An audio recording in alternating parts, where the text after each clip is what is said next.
Hi all, we're going to do assessment thing, which is to look at risk assessments. Before we get into that, I was going to say it's probably the last one in our sequence for this time round. I want to get Andy to do a thing on booking a room. I think you just do it a bit more efficiently. So as we get into the risk assessment, well, as ever, 2 clients. Ding. Let's just do it off the search thing, because you always probably know your client's name, you know. And of course, there's this all this area fills up for your clients. It's a pain calling. So, client calling. Yeah. Now, I have to say, when I do it, all in headings, and they're not really connected to these assessments. And I did want to have is I'm going to sort of like, which I think is probably what I'm thinking at the moment, is those different headings. So you get the headings that apply, and even if you're not proposing to do some work in it, you better quickly pop in and say not currently active because there's no identified need. So I think that's important, and it's been kind of overlooked in the mix, although it may be discussed over a year ago now, but to tell the truth, I've forgotten, and dare say you have too. So into assessments. So Colin client. Let's pick on the hopes and dreams stuff, and what I propose to do now is do a thing on risk assessments. So you bring up risk assessments by trying to click on this, then remembering it doesn't work because it is always press edit first. So there you are. We're going to bring up the risk assessment. We can switch off the needs assessment just to tidy it up if you like, and there we have it. What's the nature of the risk? So we could say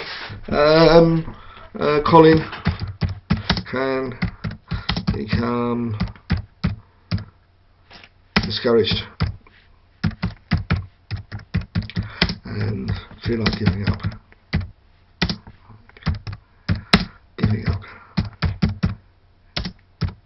His hopes and dreams. Well, you could say Colin can. You might think Colin says. He can. It's a bit lackadaisical, but I think that's actually quite a problem, really. Who's at risk? Well, you can say Colin. What's the risk severity? Well, where's that whole 1, 2, 3 thing? That's just partly around kind of risk assessment kind of strategies. I mean, if you take 1 as low and 3 as high. Now, I've always taken the view that 3 is an active and current risk. It's in play, if you will, at the moment. And I've always tended to default towards an event that's happened within the last year, or etc., etc. So let's say this one's a 2. On the grounds that it's an event that's happened, Colin has become discouraged and feels like giving up hopes and dreams. But given that he's in a process of recovery, engaging with services, it's not so much a current thing. So we're going to call it a 2. And again, likelihood, we're going to say that it's a 2 again. It's happened in the past, and we say it's going to happen again. So we've got a combined risk score of 4. So essentially, in parlance, it's a medium risk. Now then, we need to then identify, well, how do we know it's going wrong? It's perfectly okay. Say Colin stops attending events, misses appointments, and becomes unavailable by clients. His phone or text. I mean, you know, whatever fits, but you know, I think this is quite an important question. You know, it's like, how do we know it's actually going wrong? Because rather than actually waiting for it to go wrong, what can we do? So what current thing has happened? Well, Colin engages well and openly with support and keeps a good circle of positive relationships.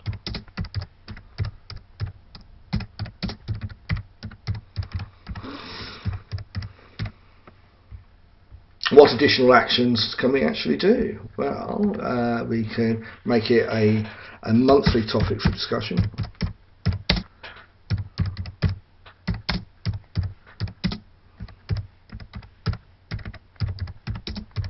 support meeting.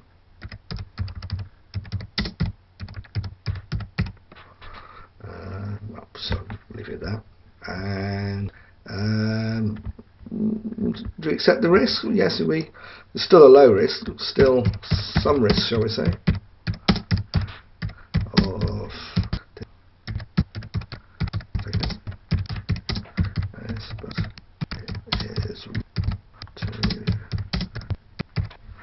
actions and put that in there. So we're going to say that's what's left after we put our strategy. We're going to say it's a 2. We're going to say it's low. We're going to be brilliant, get support, and we'll be able to sum this. Timescale for doing it, and we'll just leave it at that. We've put in 2 there because it might well be kind of like multiple kind of actions. So that should work quite well for that. Return to college. Yeah, short term is from. Oh, sorry, I know where that's now. That's at the the assessment support actions that are going to take place, and then any recommended actions from there, which whatever might be there. Any clients' comments, I agree, and that's it. So we go back to the top and save.